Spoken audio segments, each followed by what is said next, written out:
Hello, Sunshine. I'm Alexi, LALAS, and welcome to the State of the Union podcast, where we look at the beautiful game on and off the field through the lens of red, white, and blue-colored glasses. This week, we'll be talking Berhalter and Lasso and MLS and CCL and UCL and European League Roundup and Pefok and Pulisic and Wings and Cry Macho and water skiing and so much more. But first, joining me, as always, my friend, my colleague, my guiding light, David Mosse, a soccer savant and a Fox Soccer researcher and writer extraordinaire. Mosse, how are you on this? Let's see. We got Monday, September 20th in the year 2021. How are you, my friend? I am doing well. You mentioned we'd be talking Lasso. Is that because you watched last night's victory lap at the Emmys? I have stuff to say about Lasso. Okay, we'll get to it in a second. Yes, I did. Well, out of the corner of our eye, because we were working MLS last night, and it should come as no surprise that they won. They were nominated for everything, so eventually they're going to hit, and richly deserved, as far as I'm concerned. Before I get to that, though, anything tickle your fancy this week in terms of your viewing habits? I have finished Downton Abbey. Okay, wow. All right, you just blazed through that, my friend. All right, so now that you're done, first off, grade A to F. Oh, A. Oh, really? Loved it. Yeah. Oh, really? You loved it that much? Okay. All right. So it lived up. Because a lot of times when you come at it later on, after everything you've read and seen, and it was part of the whole, it was part of our landscape for so long, it doesn't necessarily live up. All right. I didn't give it an A, but a solid B. I mean, passing, absolutely, and much more so. Okay. So in general, what did you like about it, and what led you to give it an A?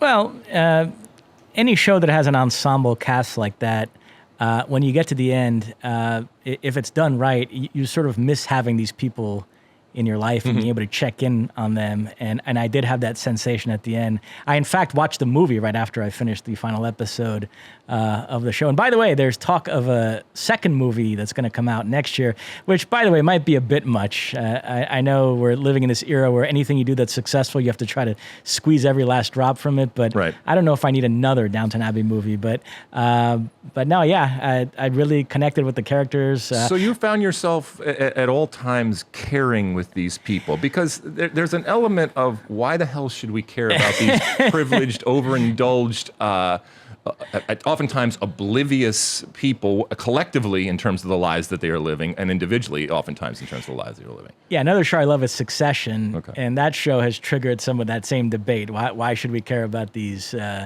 annoying rich people? But yeah, I don't know. I mean, now I should say I didn't care about all the characters. Right. The other thing about an ensemble cast like that is it's hard to make every character interesting. And there were a couple down there in the servants' halls that I could have done without. That Miss Baxter, okay. I didn't find anything interesting with her. A couple of other ones. So, all right, well, we can check that off our list, though, in terms of things that we watch. There's other kind of seminal shows that I still have backlogged, I guess. I did The Sopranos, but The Wire. Everybody screamed and yelled about The Wire, so I have to put that one down. All right, so Downton Abbey, thumbs up from both of us. Okay, anything else you watched? Oh, let me just say, you mentioned The Wire, and an actor from that show recently passed away, which was very sad, a guy who played Omar, so that was a big loss. He's incredibly talented. But no, that is a can't miss. I will be stunned if you come back and don't have. All right, well, we'll see. As we know, your B is my A because you're tougher to please. That's true. I am a taskmaster, and I don't give easy A's. All right, so what did I watch this week? The new HBO. It's streaming on HBO Max. I think it's called Cry Macho. I think it's called. It's the new Clint Eastwood movie. Clint Eastwood is in his 90s right now. He looks every bit of the 90 years, and yet these roles now that he takes and these movies that he makes are catered towards a very old person, and that's a good thing because he's not asked to do anything else. I did not like this one as much as what was the last one called where he was the drug mule or whatever, but that one was really, really good. This is not as good. I didn't care very much. I thought the kid in it is miscast, and the whole it happens back and forth between Texas and Mexico, and there's a whole Spanish language thing that's going on that I didn't think was dealt with the greatest, but it's still Clint Eastwood, and he just is mesmerizing anytime he is on the screen. But the frailty still now of this once, epic type of man is amazing to see, and yet he still churns out quality stuff, and he's still an amazing actor. So that was one. Number two, which might be right up your alley, there's something called John of God: The Crimes of a Spiritual Healer on Netflix, and it's about a Brazilian spiritual healer. And he was horrible in the end, and he was a con man and a sexual molester of his flock, if you will. It's all in Portuguese because it happened down in Brazil, so I'm reading the subtitles. It's about a 4-episode thing, and it's not necessarily this. Unfortunately, there are multiple documentaries like this where you have this person and the followers flock, and it turns out to be not the savior that they thought. But it's interesting down there to see that. And he was huge, actually, not just in Brazil but around the world. Oprah Winfrey talked about him and all that kind of stuff. Anyway, that's good. Which brings me to the final thing I want to talk about, which is Ted Lasso. And as I said, congratulations to Ted Lasso and all the actors and the producers and the writers and everybody. Last night were the Emmys, and they won a bunch of them. I don't know how many, but well deserved, because this has become something bigger than they probably ever thought it was going to be. And I think it is justified in terms of the praise and the accolades that we are giving them. Having said that, a couple of things when it comes to Ted Lasso. This last episode here, and I'm not going to give it too much away, but I watched it last night or the night before. And, I am all for developing storylines and arcs of supporting casts and these types of things we were just talking about Downton Abbey. That's, I think that's important. But the show is called Ted Lasso. So any episode that doesn't have Ted Lasso in it, which was this previous episode, I have a problem with. I mean, he appeared very, very at the very, very end. But this was not about Ted Lasso. It was actually about the assistant coach, Coach Beard. And it took a very weird turn.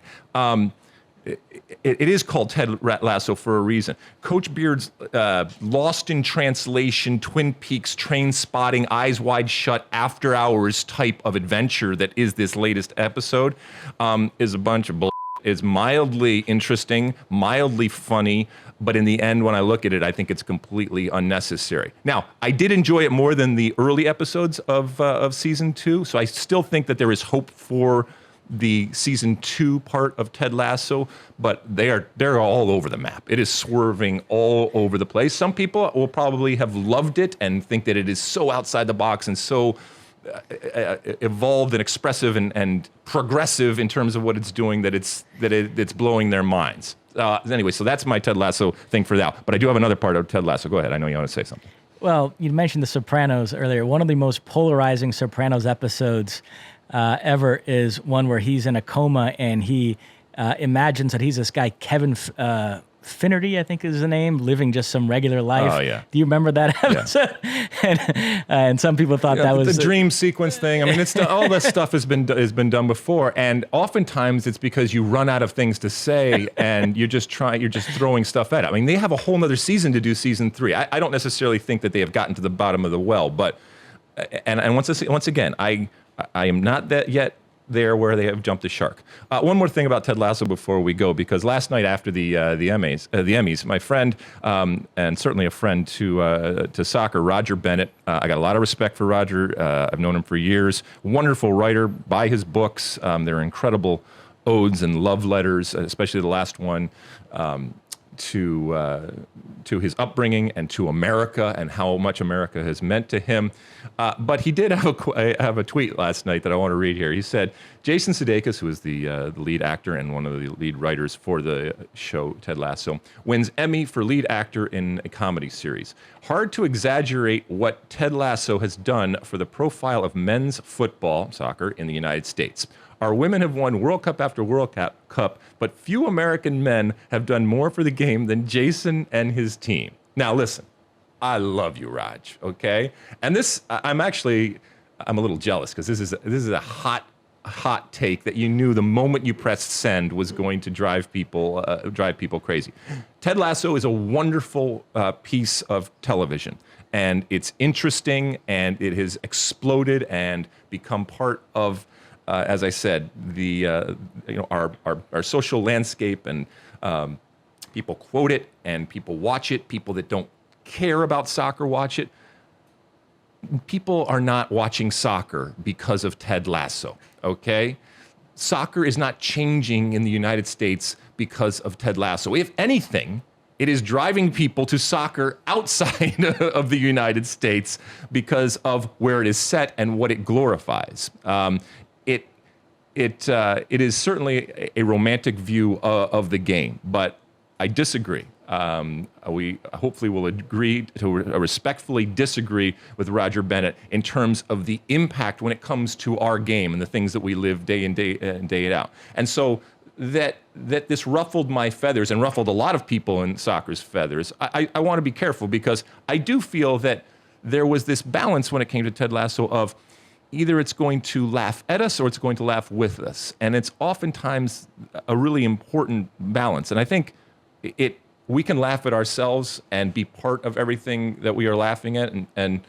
When I look at what Ted Lasso is, I just take it for what it's worth, which is a great television show, and one that obviously has a soccer component that I, as a soccer person, gravitate to, but you don't have to even care at all about soccer. But in no way, after watching Ted Lasso, either the first season or anything, or in the second season, is anybody then having an epiphany or coming to the game because of Jason Sudeikis and Ted Lasso.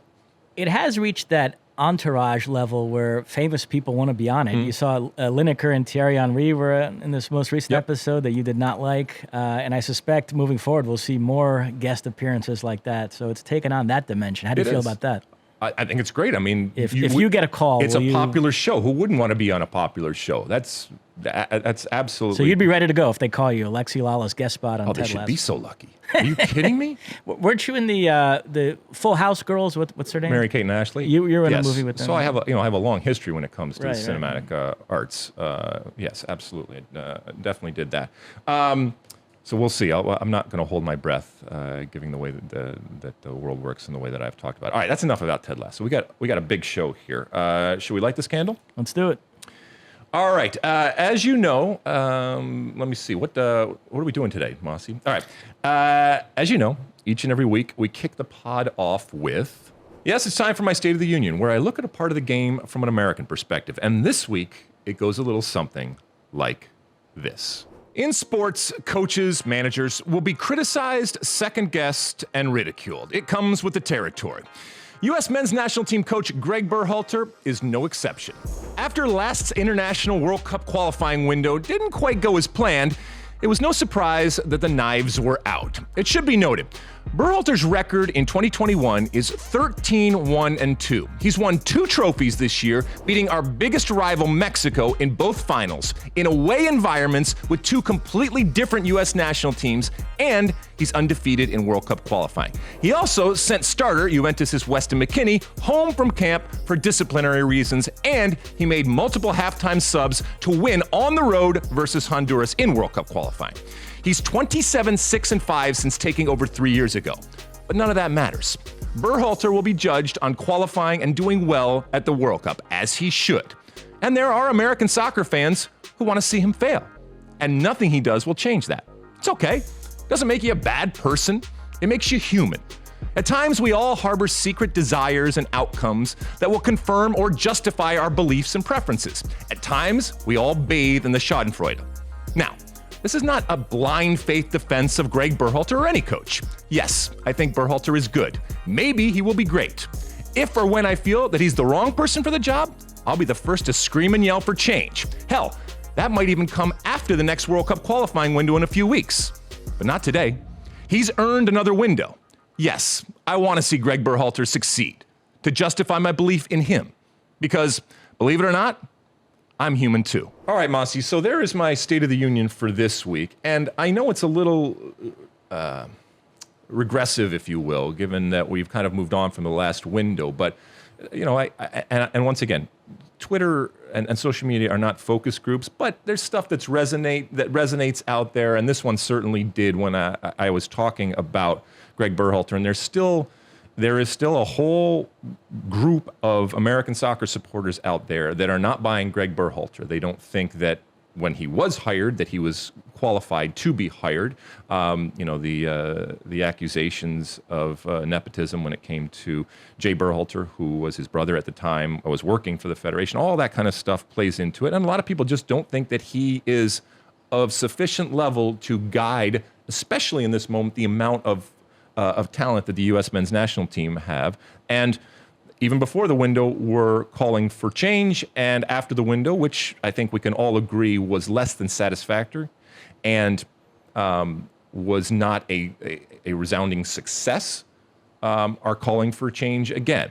But I wanted to lay out some of what he has done over the last 3 years. And I said in the State of the Union, I know that whatever happened before ultimately doesn't matter. He's going to be judged on this. But I do want people, and I wanted to give reasons why I, at this point, support and continue to support Gregg Berhalter. That can change very, very quickly. But what he has done so far is actually unprecedented in terms of the results that he has had. But he hasn't qualified the team, and he hasn't gone to the World Cup.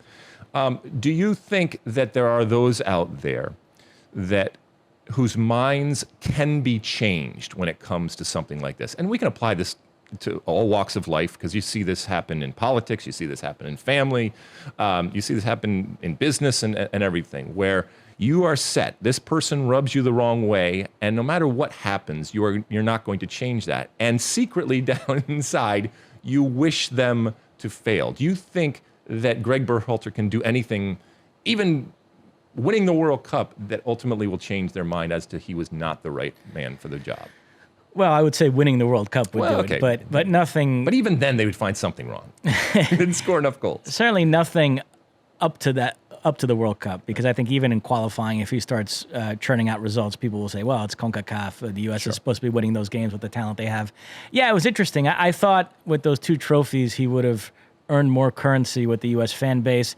Maybe we got caught up in that moment because we covered that Gold Cup final, but that felt like a victory where he would have won over his critics. And yet, by the second half of the El Salvador game, Twitter, and like you said, Twitter is not always a reflection of the fan base overall, but it seemed like the critics were back out in full force. And I do wonder if that second half against Honduras had gone the way of the first half, and they had come out of these first 3 games with just 2 points and had fallen to Honduras, what would be the conversation right now? I know there are some that feel like he should be fired in that scenario. I don't think that, but certainly he'd be under a lot more pressure, and I'd wonder what conversation we'd be having right now. How confident are you in Gregg Berhalter?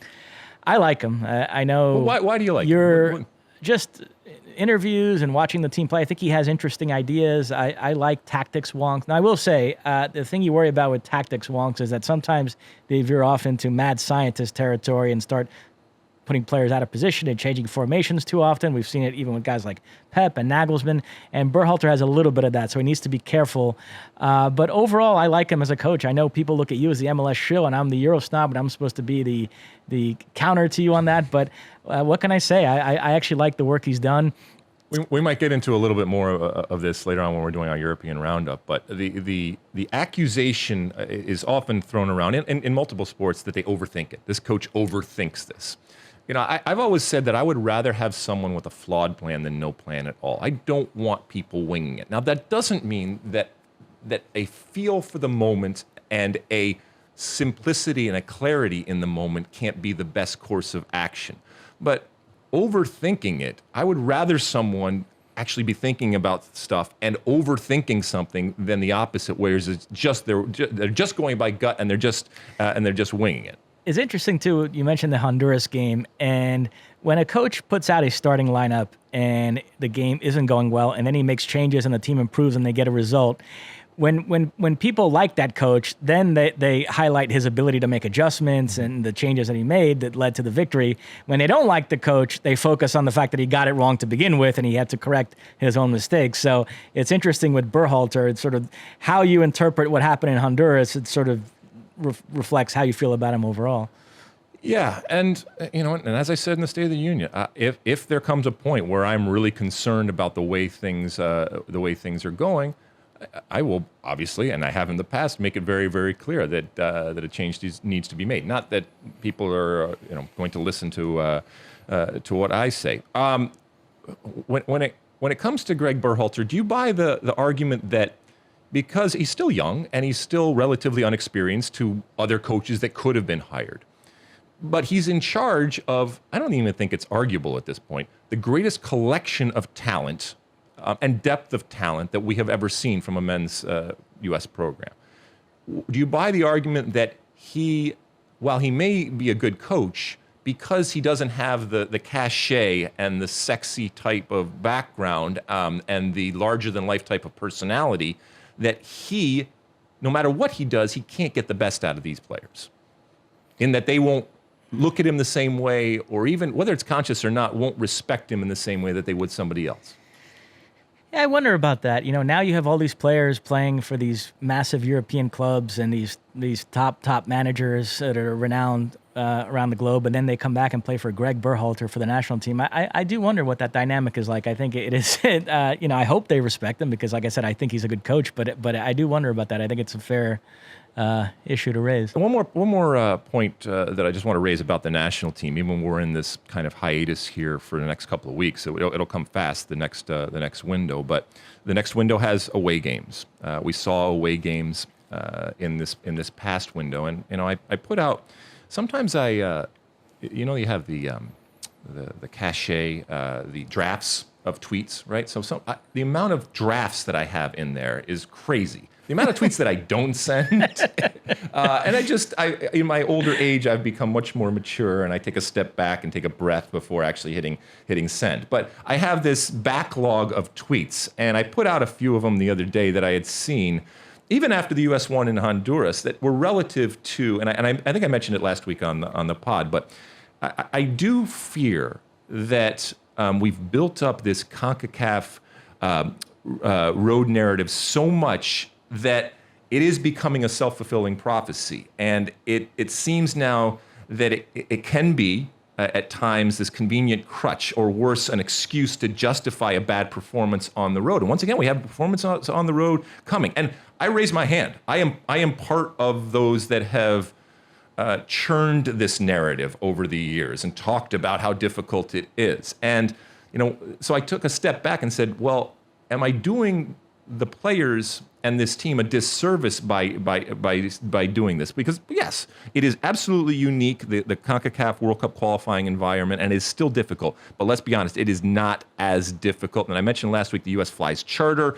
They bring their chef. They have new improved stadiums. The fields are better. Refereeing's better. Laws of the games have changed, etc. So it is challenging. I don't want it for this team, especially for this team, for it to be a crutch and the weight of history so much that they can't see the forest through the trees. And so and I might be part of this, if we have created this generation of U.S. men's national team players that can only function when the circumstances are ideal, Mosse, we're in big trouble. Because if we're not careful, all these advantages that we provide from a young age now, that we've worked so hard to provide, they can become disadvantages in all of the wonderful facilities and resources that they have. But I guess this is kind of an old man type of way of looking at things, and every generation looks back and says, look how easy you got it, and with that comes higher expectations. Anything to that, or am I off in left field on that? No, I agree.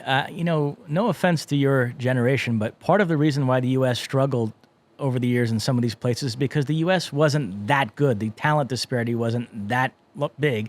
And as the U.S. continues to develop here and produce the sort of talent that it's starting to produce, there's going to come a day where that talent gap between the U.S. and some of these CONCACAF countries is going to be so big that I'm sorry, they should be expected to go in there and take care of business, and the talent should outweigh all these other external factors. So I don't think that the Grant Walls and Jason Davises, who love to lean into this point about how tough CONCACAF is because it makes them feel like savvier U.S. national team fans, they're not going to be able to hold on to that in perpetuity. I mean, maybe some people thought we were ready to change that outlook in this cycle.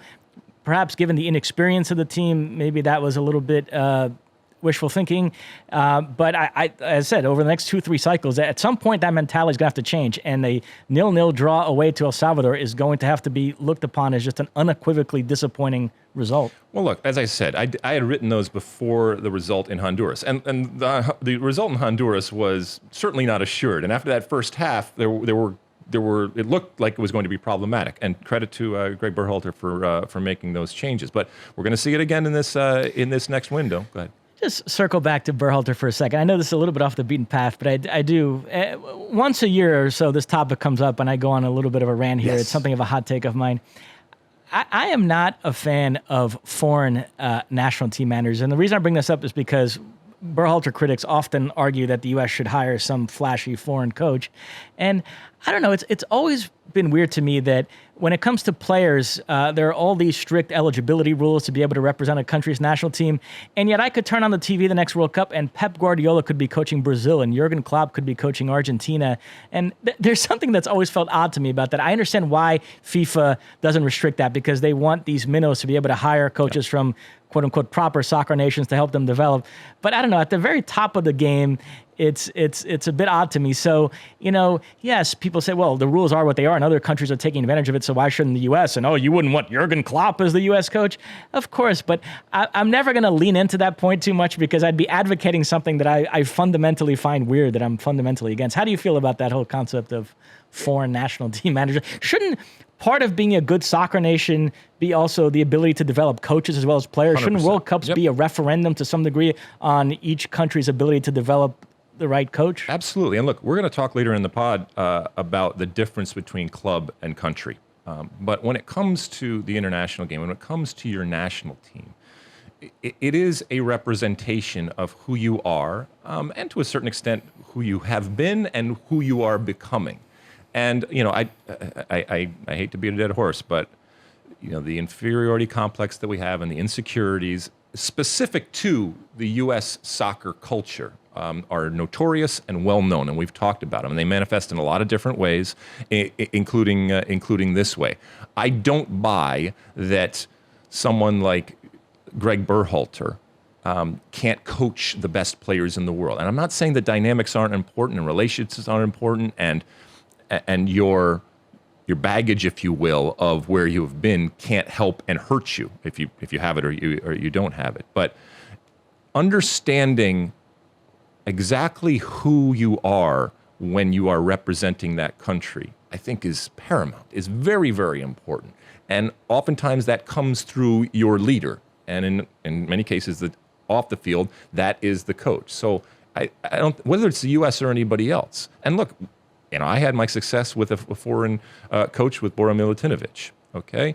But yes, there's a part of me that wants Gregg Berhalter to succeed, specifically to your point, because he is American and that he's been through that entire process of being an American soccer person, both as a player and as a coach and just as a person in terms of his upbringing. And that context and that perspective that he has, I think, can be incredibly valuable. And not just for the U.S., but for any country and culture. And if I'm not mistaken, there has never been a World Cup won by a team that doesn't have a coach of that nationality. I think I'm right. On the men's side, yeah, I believe that's right. Yeah. Okay. So there you go. All right, Mosse, we got a lot of MLS stuff to get to. Should we dig into that? Yep, let's do it. Because, Mosse actually got to me midweek and said, you know what, I think we've shortchanged MLS over the last couple of weeks. And so he really wanted to dive into what was going on. We worked one of the last games of the weekend, a jam-packed, not just weekend, but week of Major League Soccer. Yesterday we worked Portland against LAFC. And we started off the show and ended the show talking about the moment that we are in. As I said, we're recording this on September 20th, and there is this switch that happens in a Major League Soccer season as you get closer and closer to the playoffs. And, I said this last night on air, we in Major League Soccer obviously don't have promotion relegation. And I'm not going into a pro-rel conversation right now, but what I'm saying is that while we don't have the threat of relegation, we do have that playoff line. And that line is the demarcation between good and bad, if you will. Now, there's certainly elite teams that always expect to make the playoffs, and their expectations and their ambitions are much more to win MLS Cup. But that line for a lot of teams separates if you've had a successful season or not. And we're getting down to this musical chairs moment where the music is going to stop, and there's going to be teams that make it and teams that don't, teams that are good, teams that are bad, teams that have been successful, and teams that have failed. And we are definitely starting to see that, and we will continue to see it ramp up here in the next couple of weeks. What do you want to start with when it comes to MLS news? Well, one team that I suspect will make the playoffs, and that wasn't evident for a lot of this season, but I think it is now, is Atlanta. To me, they are the biggest story in the league right now. 7 wins in their last 8. The latest victory was over DC United this past weekend. I, like everybody else, am blown away. I mean, that front four they have now with Marcelino Moreno, who I think has been the unsung hero of this whole thing. And then you have Joseph Martinez. We knew this would happen. He's rediscovering his form. Luis Araujo has been incredibly exciting signing, scored a phenomenal first goal against Cincinnati, and then had a play against DC United where if he had finished off that run, I mean, it would have made Maradona's second goal against England look like a tap-in. And then even Ezequiel Barco has really come on. So that like front a different four player. is frightening. It's like and it's so wonderful to see. And not for the opposition, but for the neutral, that as close to a vintage Atlanta team as we have seen. And I know it's not a team that has a very long history, but when this team burst on the scene, it was attack. It was transition. It was incredible speed, and just taking players on. And there was a moment yesterday, to your point about the unsung hero in Moreno, where it looked like Miguel Almiron. And Araujo also, the way that their first thought is to go at people. Now, it's not a perfect team, and they're still going to let in goals, but I think that this is a team that is feeling it. And we've seen this time and time again in Major League Soccer. We didn't necessarily anticipate Atlanta being in this position where you kind of creep into the playoffs and you got the hot hand and you play that. And given their history, it would not surprise me, not only if they make the playoffs, but if they have a good run, especially when you look at players that are playing so well. And Ezequiel Barco, he's finally come good. And this is a player that was under a lot of pressure, obviously a price tag attached to him. So this is good for Atlanta, and this is good for the league because they are becoming, dare I say it, must-see MLS TV again. And there was a point where they were that, but then there was a point over the last couple of years where they were a dumpster fire. And it was not anything that was aesthetically pleasing on the eyes, and certainly from a result standpoint, they weren't getting it. So it's fun to see what they are doing. If you missed, by the way, Barco's free kick, it was just wonderful. He is feeling it. And that whole run and gun type of style, that's my basketball reference, right? There's a run and gun reference there, that we associated with previous Atlanta teams. It's back, baby. It's back. What else, Mosse? Well, on the flip side of that coin, FC Dallas are below the playoff line, and they made a change. Luchi Gonzalez is out as their manager. What did you make of that decision? So it's baffling to me, okay? Not because he shouldn't be fired, because this team has not been good, but because of what they set themselves up and have betrayed themselves. I'm talking about FC Dallas. And for those that maybe haven't followed, FC Dallas, it's an original MLS team, but certainly over the last, let's say, 10 years, they have leaned in heavily to development. They have hung their hat on the fact that they are developing the next generation of great American players, and that they will move them on very, very quickly in terms of selling them. Some of them won't even play for the team. If you look at people like Weston McKennie, some of them will play for it very, very limited before they move on to Europe. And that is what the team has based their success, their marketing, and everything about. Now, I've had a go at them over the years saying, well, how does that help me as a season ticket holder? I don't care about development. I want to see these players play for me and star for me and score goals and win games. So, and once again, this goes back to, without the threat of relegation hanging over their head, they have been able to do that. And they've been successful. I think, not arguably, I think that if you look at who is the most successful, it is absolutely FC Dallas.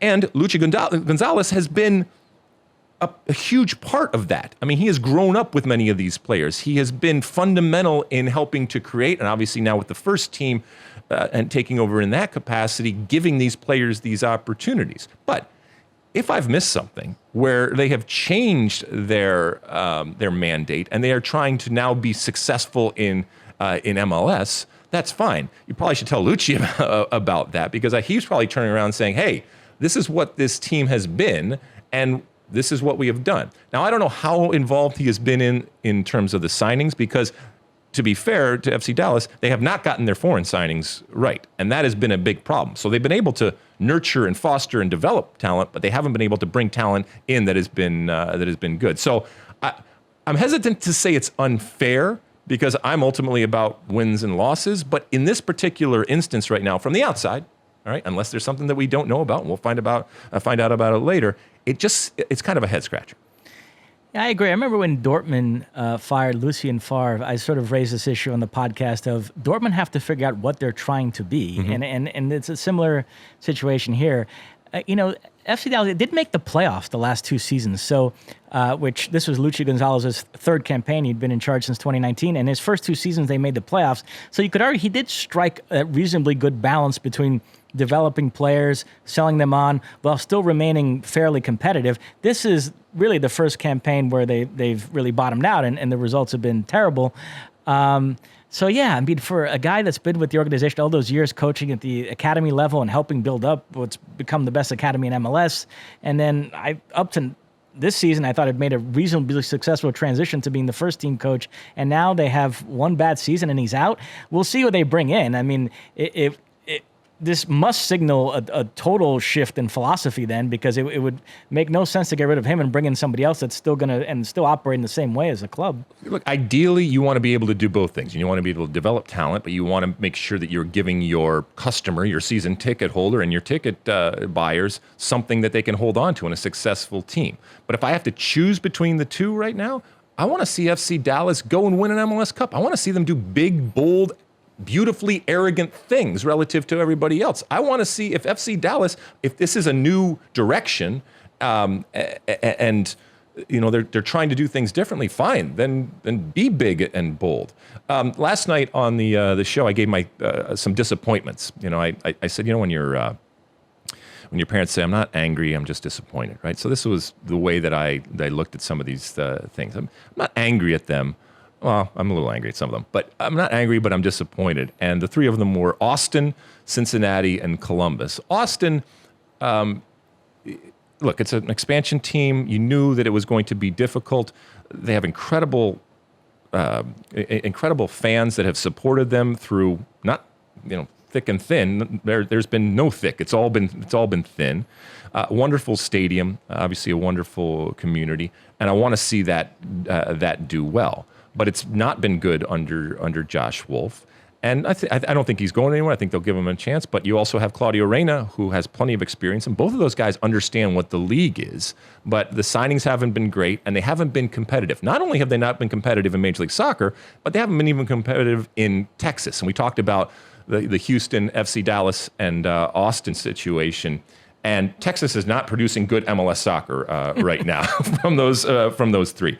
The second one is Cincinnati, and they are bordering on Chivas USA levels of crappiness right now. There are 3 coaches in their first 3 years. They also have a brand new stadium. They get a US-Mexico game, so it is starting to be a mecca for soccer. And those people, I mean, hats off to them for continually coming out to see just horrible performances individually and collectively. And there'll be another coach. They'll be on their 4th coach here. They just have not gotten things well, and it has the potential to be so great. So it's disappointing that you're not even being competitive in a league that bends over backwards to make teams at least be competitive with the salary caps and the restrictions and the rules and regulations. You got to at least be competitive, and they are anything but. It is oftentimes just an easy out for teams. And then Columbus is defending MLS Cup champions, all right, and they have not looked anything like that this year. Now they're just struggling to make the playoffs. If you don't make the playoffs, the problem for Columbus is the asterisk that we talked about in 2020, it starts to shine and get a little bit bigger. All right, I mean it does, Mosse. It's not to them; they're not going to care. They're not going to care what I say, and they're going to celebrate the fact that they're MLS Cup champions. But if it happened in that specific and unique type of year, and then you followed it up looking nothing like the team that you were, despite the expectations that you were actually going to get better, that's a problem. That's a problem in terms of the legacy, and that's a problem for Caleb Porter and this Columbus team. Well, first off, you mentioned Chivas USA. They did make the playoffs in 2006 under Bob Bradley, who the year before had been fired by the Metro Stars, as John Strong reminded us all last night. Yes, he did. My wife loves that. She loved that. To be fair, I passed along that That's note okay. to John. That's all right. Hey, it's part of my history. I don't regret it. It was the right thing to do at the time. Bob and I have talked about it over the years,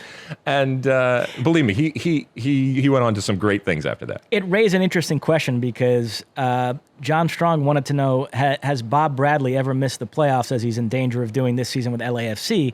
And I said, well, technically no, but in 2005, he was fired by Alexi LALAS with 3 games left in the regular season, and the Metro Stars on the outside looking in. Mo Johnston took over, got them in the playoffs. So does that count as Bob Bradley missing the playoffs or not? So that's where John Strong and I were going back and forth on that and trying to figure out if... The reason why he was fired was to get us into the playoffs. That was the context in which that came up, and then John said it on the air. But yeah, I got Columbus spectacularly wrong. I thought they were strong candidates to repeat as MLS Cup champs and perhaps even win the CONCACAF Champions League. That's how high I was on them after they signed Molino and Bradley Wright Phillips to go with Zardes and Zelarayan and Darlington Nagbe, but I thought they were absolutely loaded this season, and it's unbelievable to me that they are where they are. I mean, it's incredible. All right, a couple quick things here before we wrap up the MLS news. One, I watched the Montreal Impact. Club de Foot de Montreal. Montreal. I watched Montreal take care of Chicago.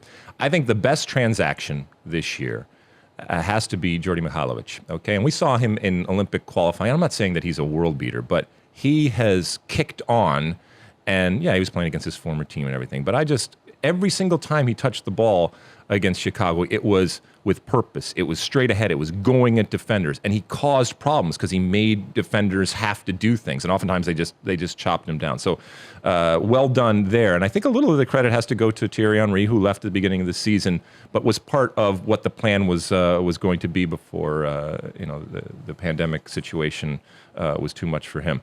Chicharito went to the game the other day, the 1-1 where Chicharito scored against Houston. It was a midweek game. It was nice to see him back on the field, and he scored a really nice header, got up and snapped it in the corner. But not a great week for the Los Angeles Galaxy, although a good week if you look at from a Loons perspective, because they then followed that tie against Houston, which he should be beating, losing up in Minnesota there to the Loons 3-0. Minnesota just put a beating on them, right? 3 or 4. What was it? 3 or 4? 3-0. Yeah, the Galaxy just 3 points from their last 6 games. You know, they're only 5 points above 8th. They need to be careful with teams like Portland and Minnesota and LAFC behind them and getting hot, that they might not fall a few spots and could even fall all the way out of the playoffs. They need to be careful with that. Now, you mentioned Chicharito, staying with the Mexican theme. I mentioned at the start of the season that one of the more intriguing signings for me was Javier Lopez, a.k.a. Chofis, who San Jose signed. The story on this guy, he came up with Chivas and was dubbed the Mexican Messi, which that always goes well when you put that tag on a young player, that he's the black nationality Messi. So, of course, he didn't pan out, had all sorts of disciplinary issues. Did help Chivas win the CONCACAF Champions League in 2018 under Matias Almeida. He played some of his best ball under Almeida. So Chivas looking to get rid of him. Almeida figures, let me take him. It's something of a reclamation project. He's shown flashes throughout this season, but he's really come alive here. 5 goals in the last 2 games. He had this sensational hat trick. And, everybody made a big deal about the Olympico goal. I thought the other 2 were absolutely gorgeous in a 4-3 loss to RSL, and then he follows it up with 2 goals in a 4-3 come-from-behind win over Austin. Yeah, you spoke recently about how Matias Almeida had become a little bit more pragmatic. We saw the old San Jose come back in the last 2 games, 4-3 loss, 4-3 win. But they're playing these crazy games again, and Chofis is flourishing. So San Jose an interesting team to watch down the stretch. They are, yeah. I mean, and they are. Look, you can say what you want about them, but they're exciting, and they are interesting. And the fact that Chofis is scoring. Did you see what David Ochoa, the goalkeeper for RSL, said? Yeah, he's a bit of a punk, huh, Ochoa? Well, I like that. I like that about him. So San Jose, you mentioned 4-3 results, 2 4-3 results. Home they lost 4-3 to RSL, and then away they won 4-3 against who was it? Austin, right? Yeah.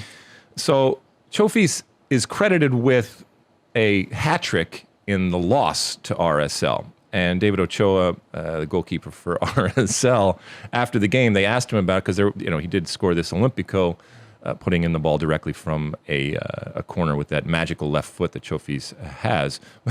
David Ochoa, in the way that only David Ochoa can, said, I put the ball into my net, so it was an own goal. And that guy, which he's meaning Chofis, really didn't get a hat trick. So that, I mean, I guess technically he's right, but that you put it into your own goal, I don't know how that makes it any better for him. But I like David Ochoa. I'm not sure how great a goalkeeper he is, and good luck with he's El Tree's problem from an international perspective, but he sure gives good quote. Anything else, Mosse? And then let's just wrap up with some continental stuff. Sure. The CCL final is set. There will be no MLS team. I don't care. I don't care. America 2-0 winners over Philadelphia to complete a 4-0 aggregate triumph. I will say, though, that's a misleading scoreline. Philadelphia played really well in this game. There was a fork-in-the-road moment early in the second half. Bruno Valdez brought down Jubilko in the box. Stu Holden, who was calling this game, was convinced it should have been a red card, and they reviewed it, and they ended up determining yellow. But there was a moment there where they're reviewing the play, and Philadelphia has a penalty, and you're thinking, wow, if they give it the red card and they convert the penalty, all of a sudden it's 1-0 early second half and a man advantage the rest of the way. Philadelphia could really do this. And lo and behold, they come back, they decide yellow card, and Montero misses the penalty. Great save by Ochoa. And that all the air went out of the balloon there, and then America scored twice and ended up moving on. That's a weird team. I know their results are great under Solari, but every time I watch them, I come away pretty underwhelmed. And they're going to face Monterrey in the final. Monterrey thumped Cruz Azul 4-1 in the second leg. Rogelio Funes Mori scoring goals there, and so it will be Monterrey versus America in the CCL final. The Mexicans get to puff their chest out. They lost those 2 finals to the U.S. in the summer, but at club level, they still feel like they're well on top. Although you do have this League's Cup final on Wednesday in Vegas, same location of the Gold Cup final, where Seattle did get to the title game there. They had this dramatic semifinal win over Santos Laguna, Rui Diaz scoring in stoppage time. So Seattle will face León. Be interesting to see if Seattle won that game, how much juice they would get out of that in this whole sort of eternal Liga MX versus MLS debate. There's some people sort of mocking Seattle for taking this competition that seriously. What's it called again? The League's Cup, yeah. But, their argument... I had to look it up. I think there's some truth to it, is that, you want to build a trophy-winning culture, and anytime you win a trophy where you beat a Liga MX team in the final, how could anybody sort of look down on that? So I don't have an issue with Seattle taking this that seriously. I mean, this is the one that Atlanta won a couple years ago, right? No, the one they won was that Campeones Cup. I get confused. But to your point, it really doesn't matter. We can call it whatever it is. It's an opportunity to beat Liga MX team. And there's a trophy on the offing here. And if you win, damn right, you hold that thing up, you get the confetti, you play this, you sing the song, and you do all that. And you celebrate. And rightfully so, because you've earned it. You're playing against a good team. And to your point, you establish an expectation and a level of excellence, and Seattle's already done that, but you back it up with those trophies. When it comes to CONCACAF Champions League, it's not a good thing from an MLS perspective, and so what changes it? Well, you spend more money, okay? MLS teams, we know, are oftentimes playing with one foot behind their back. I don't think that it's important enough to the ownership of Major League Soccer to blow up the structure that has enabled MLS to last 25 years. But that's how you do it. And when it really comes down to it, it's not just about spending money. It's obviously spending smart money. But it is if you think it's a problem that can be solved by making it equal with MLS. And until that time, you'll have maybe some teams that find a way to do it, but you're not going to get that type of consistency until you are able to be on par in terms of spending with the teams that you are competing against. And that doesn't just apply to CONCACAF Champions League. It applies to a lot of different things out there. All right, anything else, Mosse? Oh, one more thing. The New England Revolution continue to be sitting on top, and they're going to win Supporters Shield with a smoke and a coffee. I was on Twitter this morning, going back and forth with my friend Real Me MP, and he was informing me that the rebrand of the New England Revolution, and keep in mind, the New England Revolution's brand is one of the originals, the only original that is still left from 1996, and people are holding on to that. In terms of tradition, evidently it is going, and it leaked a couple months ago about what it looks like, so you can find it over there online. But there's another indication that this is definitely going, that the New England Revolution are going to be rebranded. Is that the folks over at the FIFA game evidently put out a player card with heel on it with the new logo on it. So.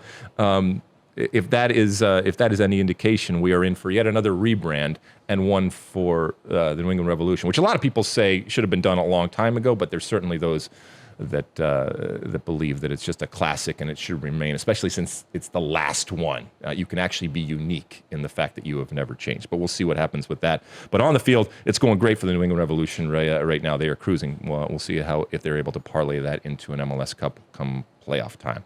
All right, good, Mosse? That's it. All right, let's take a real quick break, and when we come back, we'll take a trip around Europe. All right, we're back. All right, all sorts of stuff going on when it comes to Europe, both in League and in terms of Champions League. Let's start with the Champions League recap over there. Where do you want to start? Champions, which Luis Aguilar in the rundown spelled champion apostrophe S. It's S apostrophe, isn't it? If you're going to do it? Just a couple of thoughts on match day one. I don't know if you caught the Barcelona-Bayern game. Look, we all knew Barcelona this season, they're not among the elite in Europe. For the first time in a long time, they're not going to be much of a factor in the Champions League, but it was still startling to watch this game. How the mighty have fallen. Yeah. Not the fact that Bayern went in there and won 3-0, because Bayern on their day are capable of doing that to anybody, but just how ho-hum it felt. Right. It was a fait accompli. I don't know how you say that in Spanish, but it was just such a mismatch. Bayern never got out of second gear. It just felt like them playing some second or third tier team in Europe and just going in there and taking care of business. How much of the demise of the once great Barcelona is, nobody wants to lose, nobody wants to be bad, but do you think in the halls of Barcelona this was anticipated and is expected right now, or do you think that they're looking and saying, oh boy, we really screwed this up? I think there's a little bit of a disconnect there. The hierarchy at the club still want to try to be ultra competitive this season, while the manager, Ronald Koeman, really wants to lean into the fact that this is a rebuilding season and a youth movement now. And, with that game 2-0 in the second half, he was bringing on kids who have barely played and putting them on the field against Bayern in a Champions League match, which was really a signal that, hey, we're not even trying to compete here. This is just about giving young guys experience. And supposedly the hierarchy wasn't too thrilled by that, and it feels like that sends the wrong message. Hey, we're still Barcelona here. We're not waving the flag on this season. And so there's a bit of a disconnect there. And their party line is still, hey, we're going to get some players back. Aguero and Ansu Fati, Ousmane Dembele, Coutinho now is working his way back. I thought he actually had a decent run out in that game when he came on in the second half. And so they feel like there's still enough talent there that they can be competitive this season, while Koeman seems to be of the mind that, no, this is all about giving young players time. They're like FC Dallas. Barcelona's like FC Dallas. There we go. Perfect. Wonderful. That's good to know. What else? Man City and Leipzig? You want to go there? Well, yeah. I mean, Jesse Marsch, we could... I was going to talk about Jesse also when we did Bundesliga, but listen, no shame in losing away to Manchester City. Crazy game, 6-3. And Nkunku has a hat trick, but it's for not. And so, yeah, I mean, this is one that you assume they were going to lose, but I don't know, the fashion that they lost, conceding 6 goals, does that make you think even less about the situation? It's not a good look and a continued bad look. It's a continued bad look for Jesse Marsch. Like I said, no shame in losing to Man City, but the way that it happened and there was nothing that he could necessarily do. But you kind of want to keep that one close just for appearance's sake, especially given the pressure you're on in your domestic fight. Liverpool, great game, beat AC Milan 3-2 at Anfield. Almost the same score as that epic final in Istanbul, which was 3-3 in 2005. Bruges held PSG to a 1-1 draw. We'll have more on PSG when we get to Liga. But yeah, this was the long-awaited first match in which Messi, Neymar, and Mbappe started together, and it was a big disappointment. And those issues continued at the weekend, which is why I said we can get into that more in depth there. But yeah, this was actually the game. Is it fixable, you think, after seeing that? Well, we can get into it here. I mean, I think that, it's just a reminder that when clubs start stockpiling talent and people start coming up with their projected lineups, and they think it's like fantasy where you could, as long as you could stick a player here, another one there, and another one here, and it all on paper, it all seems compatible, and there's not going to be any issue. But you forget that players aren't just going to stand in one place during a game. They like to float around and occupy different parts of the field. And so you're finding that with Neymar, Messi, and Mbappe, they are getting in each other's way a little bit because Neymar his game has changed since the days of Barcelona where he was more of an out-and-out left winger. And he now likes to float to the middle of the field and function more as the playmaker. And he's gotten used to playing that way. While Messi is nominally a right winger, but now he spends the whole game in the middle of the field. And so they are getting in each other's way a little bit. Mbappe is not that sort of traditional center forward in the Luis Suarez mold. He's a guy, too, that likes to float and drop down to the wings and do different things. And so sort of getting the balance right there, it's been a bit tricky for them. And there are already some questions about whether Pochettino is the right guy for that because, he likes things to be nice and tidy and really rigid tactically.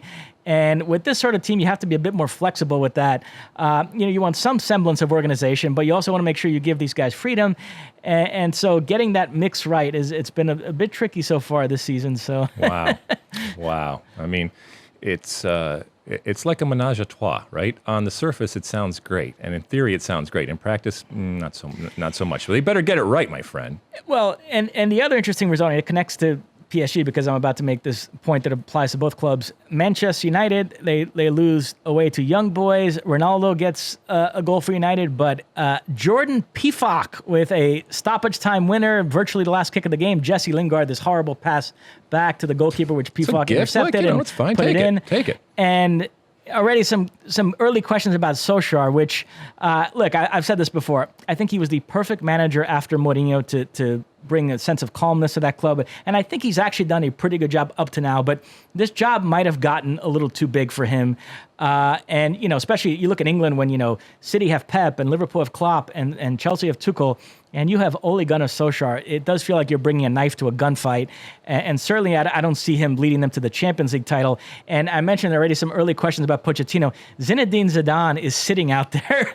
And you wonder with both these clubs, when is a temptation going to be too big to maybe go make that move? Because certainly with PSG, I mean, he would seem really adept at managing a team of stars like that and getting them all on the same page. And even with United, he's already coached Ronaldo before to great success. So I just wonder if Zinedine Zidane might be the X factor that's lurking here in European football this season. And these two teams might be the ones that might. Has there ever been a coach that more consistently has been questioned and maligned than Ole Gunnar Solskjaer? I mean, at what point does it? Probably never. It never transitions to okay, he's the right person. I don't think he's ever going to be the right person for a lot of people out there, and so it's almost as if he can never have success there. So just make the change and get it done with it. That so many people seem to want. So he's not gonna suddenly morph into everybody's right pick. So, all right, what else, Mosse? Yeah, I mean, and then the only other score worth noting is that Real Madrid beat Inter 1-0 at the San Siro. Inter, though, was the better team, really dominated large portions of this game. Courtois stood in his head, and then Rodrigo came on late and got the winner. It was a play where Valverde passed it to Camavinga, who passed it to Rodrigo, who put it away, and Vinicius had a great second half, and Militão was a rock at the back. So it really had Real Madrid touting this youth movement of theirs. So Ancelotti gets a win over Inter, which I'm sure was sweet for him. But, I mean, that's it from a Champions League perspective. We can transition to... Yeah, let's go to Premier League, right?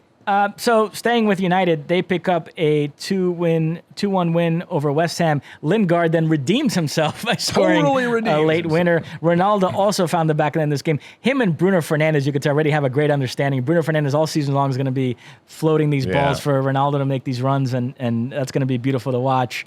But what about the end of that game, though? What about the penalty, right? Yes. We got to talk about this, right? What did you make of it? Well, explain to the folks first. No. You go. Well, you're subbing. What was it? Noble? Is that who they? Yep. Subbed in. So it's at the end of the game, right? It's 2-1 at that point, right? There's a penalty, and you have the opportunity to get your point, and you subbed in Noble, who obviously is coming in cold, but is your best converter of penalties. Right, so it's a specialist, if you will, and as is often the case. And by the way, De Gea isn't great at saving penalties, so the numbers made it seem like absolutely the thing to do. And this is where we get into overthinking things and feel of the game. There are plenty of players that will tell you that it's not as if you're having, in American football, you have the kicker, the specialist come in. He or she's warming up on the sideline, doing exactly what they can do that nobody else can do, and they come in that moment, and they've been trained to do that. This is a little bit different. But you knew that if you make that choice as a coach, you're going to live and die by it. However, I completely understand why that was done. Unless you have faith in somebody that is on the field, either because it's just a sense that you have or your numbers are backing you up or something like that, then you hedge your bets. So I didn't see that as such a crazy thing to do. This is not a team that is rife with all sorts of incredible talent and huge personalities that you can put in that position. So I didn't think that it was as bad as many. I saw Lineker and others talking about how they couldn't fathom and understand that type of decision. Well, it seems very straightforward to me, that type of decision. These are the numbers. This is the person that did it, and so I'm going to put him in position that he has traditionally shown he is capable and successful. And it didn't work, and the soccer god said, "Well, this is the time where it's not." But I know. A coach in the moment is going to say, "Yeah, I made the right decision," and I think I do think it was the right decision. I don't know from the outside, what'd you see? Yeah, and teams very often bring in a guy at the end of extra time to take a penalty in a shootout. So this was, but it's no different than bringing any other substitute in that if you need a goal, if you are searching a goal, you put in a player that is proven and you believe can do that job. This was just a specific job that he was put in to do, and he didn't do it.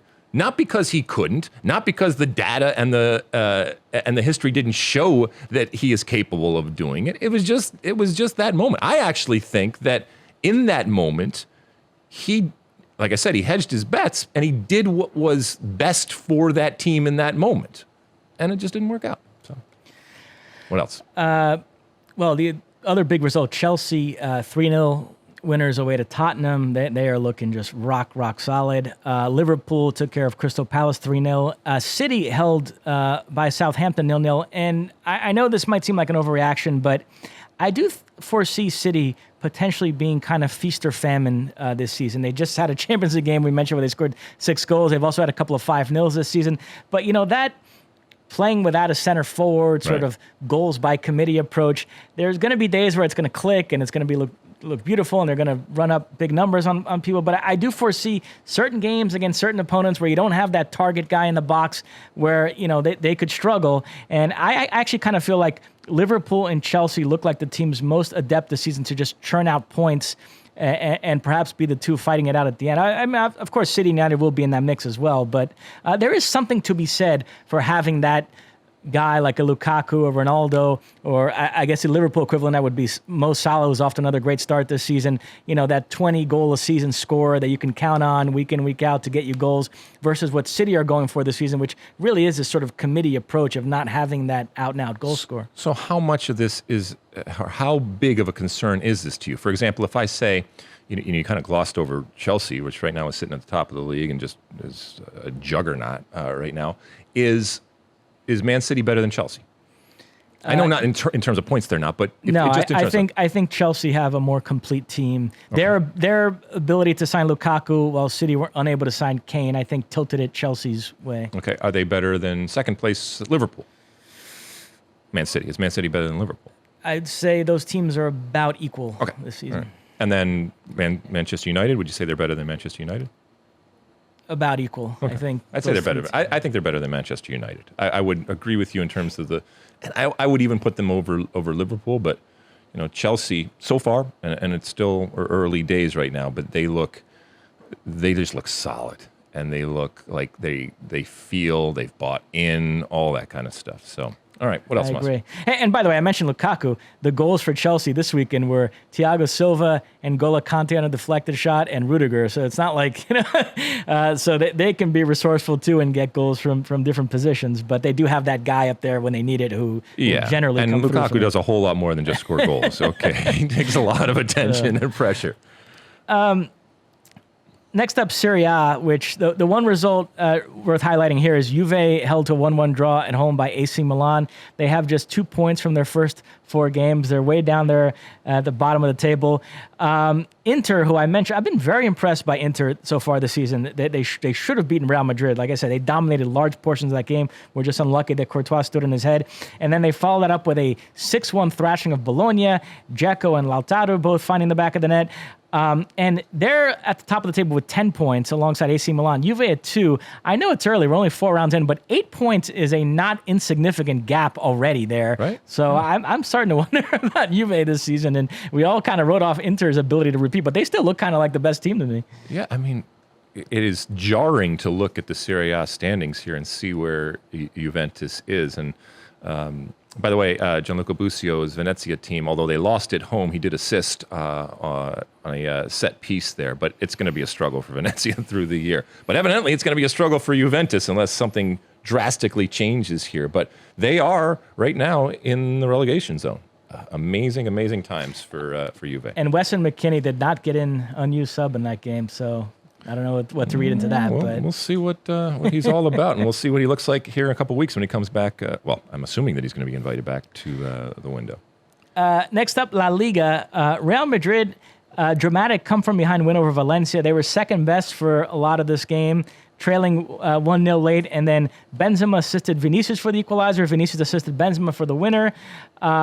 So on the one hand, they're not playing that well. I mentioned they got outplayed by Inter in the Champions League. They got outplayed by Valencia here, but they're finding ways to win. So right now, the Madrid media seems to be stressing the positive on that, and they're giving Carlo Ancelotti a lot of credit for these late substitutions that they think are turning around these games.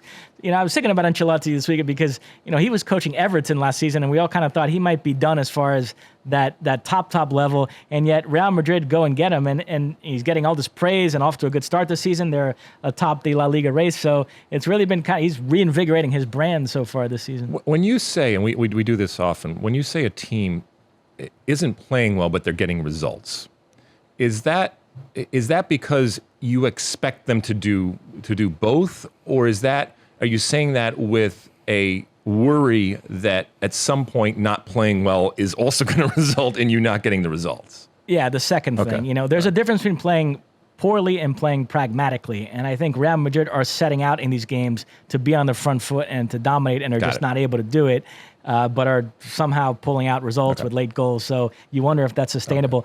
I mentioned Real Madrid are top of the league. That's because Atletico Madrid were held to a 0-0 draw by Bilbao. This is on the heels of a 0-0 draw at home against Porto in the Champions League, which is leading to some questions about Simeone. This might be a random one, but there's a NFL running back named Leroy Horde, who actually played at Michigan as well, was the MVP of the 1989 Rose Bowl. There was an old saying about him that if you need a yard, he'll give you 3. If you need 5 yards, he'll give you 3, which is to say he is what he is. Right. Like, you can't expect more than, and I kind of wonder if that's Diego Simeone as a manager. Now, you look at the macro there, the guy is the greatest coach in Atletico history. They're going to build a statue of him outside the stadium. You can't argue with the result. He's won multiple La Liga titles, multiple Europa League titles, been to multiple Champions League finals, incredibly unlucky not to win those, lost one on penalties, another that he led in the 93rd minute. But, they have tried to be more expansive in recent years and gone out. They spent all that money on João Felix. This summer they bring back Griezmann, and yet it's still, everything is 0-0, 1-0, grinding it out. And I just wonder if you could give that guy whatever roster, and there's just a certain way he knows how to coach and a certain way his teams are going to play. That's the question, right? So is he, well, I don't think it's a question that he is a great coach for Atletico Madrid. Is he a great coach, though? And I guess we'll never know unless we kind of see him in a different environment and circumstance. Exactly. That's what people wonder, how is he still there? You think a coach like that would have, no disrespect to Atletico Madrid, but would have made that step to a big Premier League club. But I think there is this question hanging over whether he could adapt to a different situation. But is it with what Atletico wants to maybe become, even given his past success, is having him then still limiting in terms of, that 3 yards? You're still only going to get that 3 yards. At some point, doesn't Atletico Madrid want to get that 4th and 5th yard? And if they can't do it with him, then in a strange way, this icon is holding them back from being the best version of themselves. As long as he keeps churning out results. I mean, they won La Liga last season, so you can't argue. But if they ever have any sort of dip, you wonder if then the hierarchy would say, well, now the results aren't so good to justify this type of style. So, let me just slip in Bundesliga here, which Luis Aguilar inexplicably didn't include in the rundown. Bayern, 7-0 winners over Bochum. The shock here is that Lewandowski only got one of the goals. And then Erling Haaland He's spreading the love. Went out and got 2 in Dortmund's 4-2 win over Union Berlin. So they're now tied atop the scoring charts with 7 apiece. That's going to be a really fun race to follow all season. And then Leipzig held to a 1-1 draw by Cologne, which does nothing to alleviate the pressure on Jesse Marsch. Yeah, that's not good. And then Liga. And then we'll end with Liga, where the big game there this weekend was PSG, Messi's home debut. They faced Lyon. PSG did eke out a 2-1 win. They fell behind on a goal by Ali Wagner favorite Lucas Paquetá, and then equalized on a Neymar penalty. Very, very dodgy decision, I thought, to award PSG the penalty. Neymar earned it and then converted it, which is interesting in and of itself that he's taking the penalties. Messi, by the way, is taking the free kicks. He smacked one off the crossbar in this game.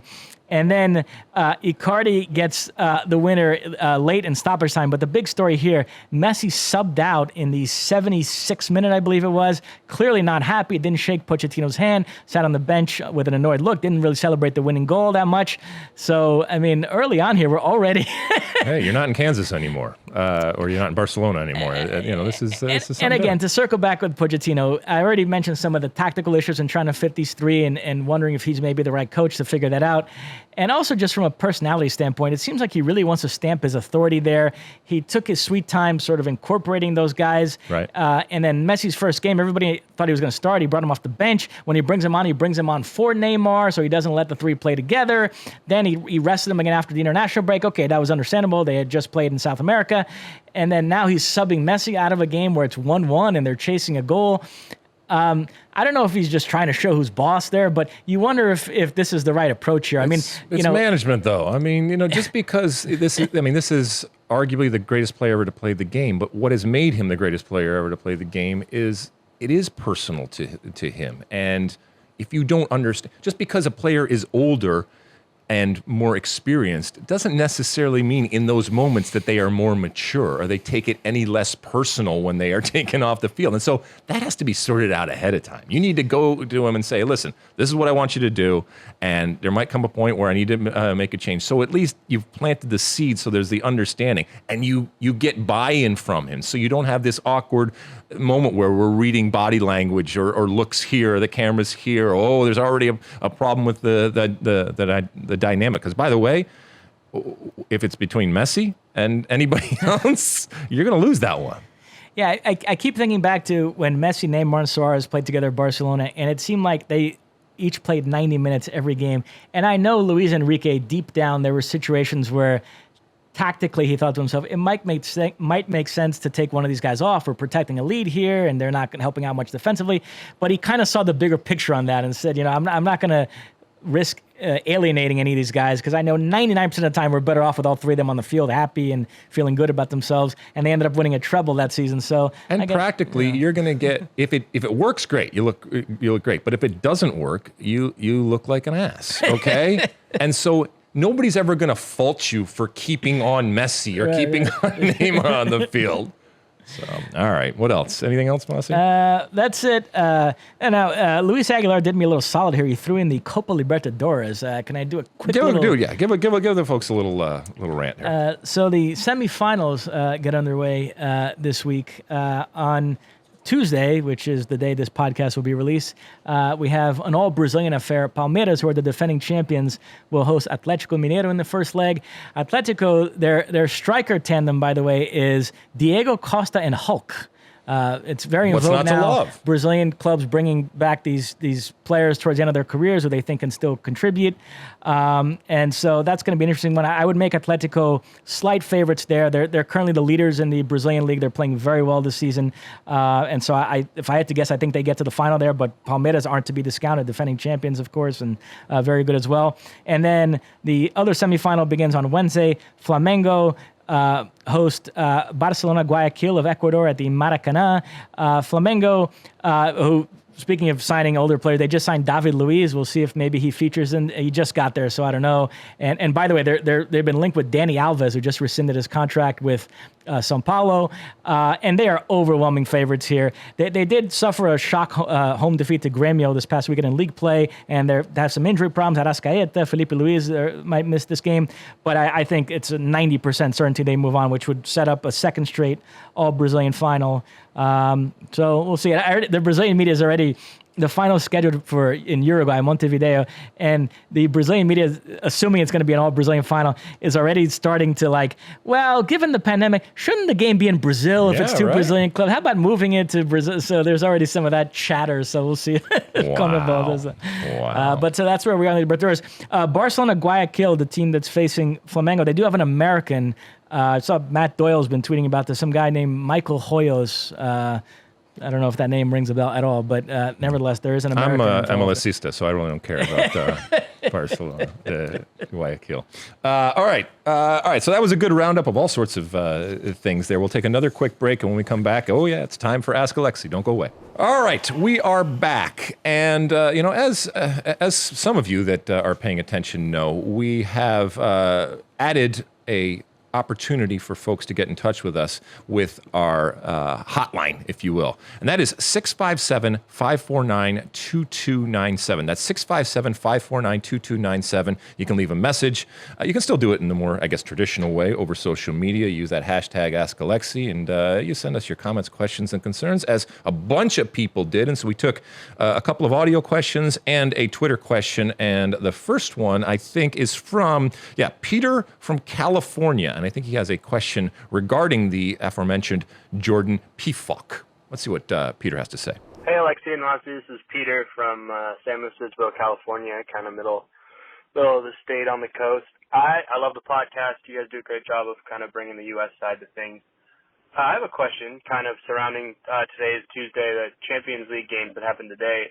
Jordan Pefok for Young Boys scored that kind of tap in, but great shot on De Gea goal to beat Young Boys, or to beat Manchester United for Young Boys. And I was wondering, because he kind of seems to have been overlooked in the U.S. striker role. Where do you see him kind of fitting in behind that Daryl DJ, that Ricardo Pepi? Is he just a bench option? Do we see him getting any better? Thanks so much, and you guys do a great job. Thanks so much. Bye. All right, Peter. All right, so there is a lot of interest in Jordan Pefok for a number of reasons. One, he's got a great name. Two, he scores goals. And you heard Mosse talking about earlier, even in Champions League, he is finding a way to score goals. And one of the other big reasons why we are talking about him is because the U.S. is in dire need of somebody up top. I do think that he is going to continue to be part of this group. Does he get called in this next window?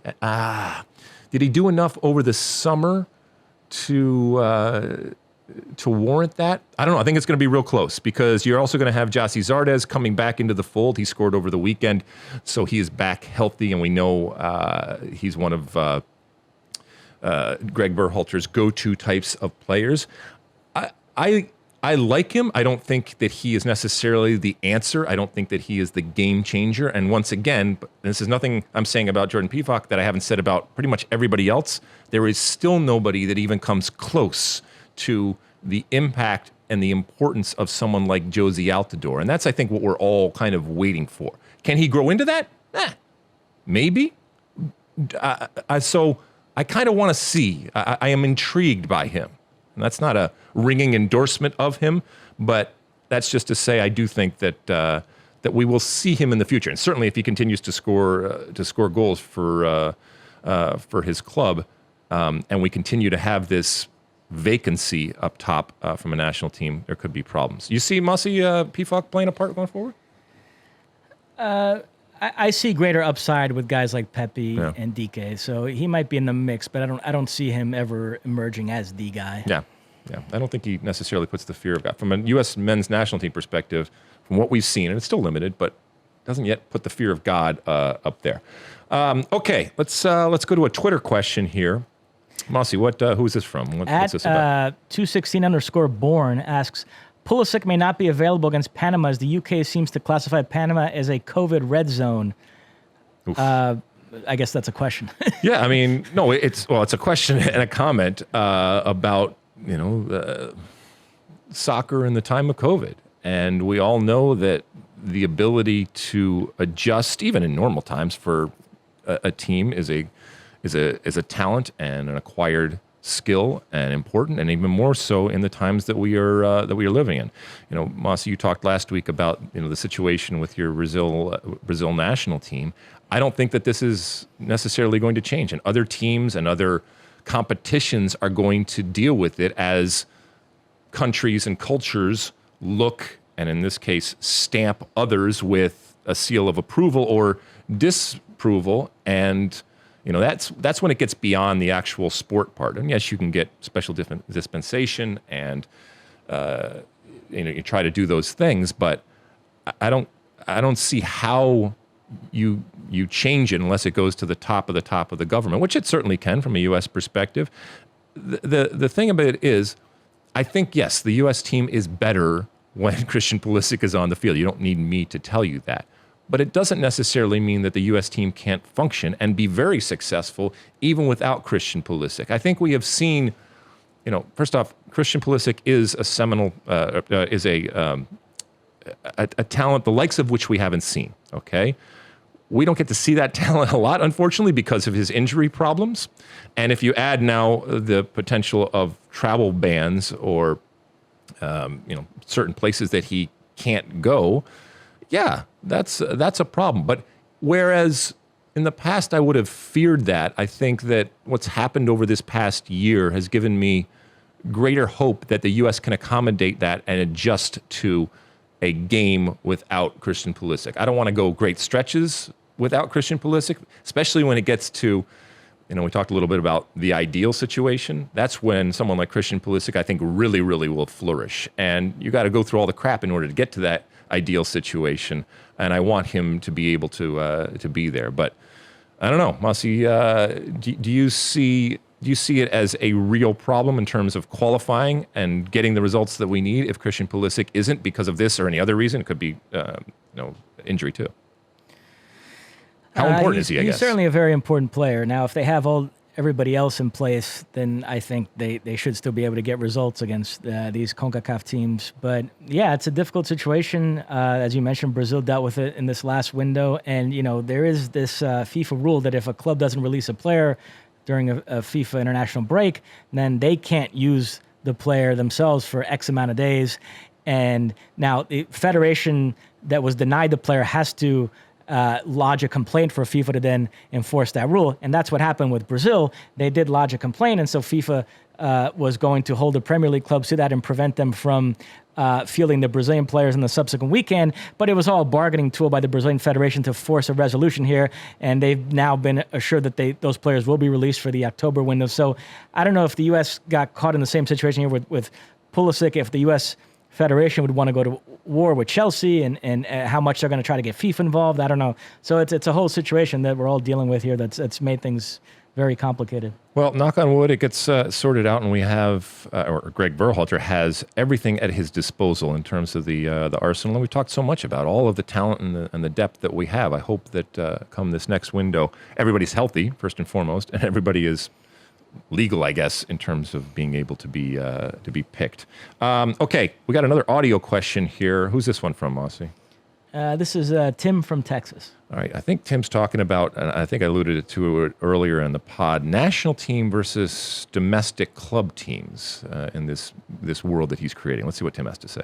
Hey guys, Tim here from Killeen, Texas. I love both of you guys, love the show. Mosse, you need more airtime for sure. So my question today is concerning international teams versus domestic clubs. And it's a crazy hypothetical, but if you were to get the best English team, whichever team you think it is, whether it's Chelsea, Man City, whoever, and have them face off against the England national team, who do you think would win? And do you feel like there's like a obvious answer? And also, do you feel like there's obvious answers for other countries like MLS, the United States national team, and La Liga, and so on and so forth? So I know it's crazy hypothetical, but I thought it might be fun to ask. Thanks for all you guys do. You guys are awesome. Have a good one. All right, Tim. I guess the obvious and quick answer would be that if this were to happen, and we've seen very, very limited and selected moments of this, but if this were to happen, if, for example, Bayern Munich were to participate in the World Cup, or from a more domestic perspective, if the U.S. men's national team were to be a team in Major League Soccer, where they would finish. Look, one of the inherent in a national team is the limited amount of time that you have, and so you have to make the most of it. The ability to gel, and your ability to gel very, very quickly, is paramount, and that manifests on the field in oftentimes seeing teams become pragmatic, teams become as simple as they possibly can, just because they don't have the time, and so the clockwork and the coordination and the communication and the understanding that only comes from spending day in and day out with your teammates, that isn't on display. Now, it doesn't mean that you can't have beautiful play. As a matter of fact, sometimes it even lends itself, because the more time that you spend, the more successful you are. And that includes defending. And so defenses in particular are able to coalesce and therefore make it that much more difficult. And in the international game, because you don't have a whole lot of time, sometimes there's more space and there's more opportunity out there for players to do different things. I have no doubt, as I said, that Bayern Munich playing in a World Cup would challenge for a World Cup, okay? Because first off, they're some of the greatest players in the world. Also, those great players in the world have been together and understand exactly how they want to play, much more so than pretty much all of the national teams out there. Then when it comes to someone like the U.S. men's national team, if you were to throw whatever your best 11 is, and I know there's a lot of debate, if you were to throw them into Major League Soccer, and now this is a day in, day out type of existence and a week in and week out game type of existence, they would take time to coalesce, and who knows if they would.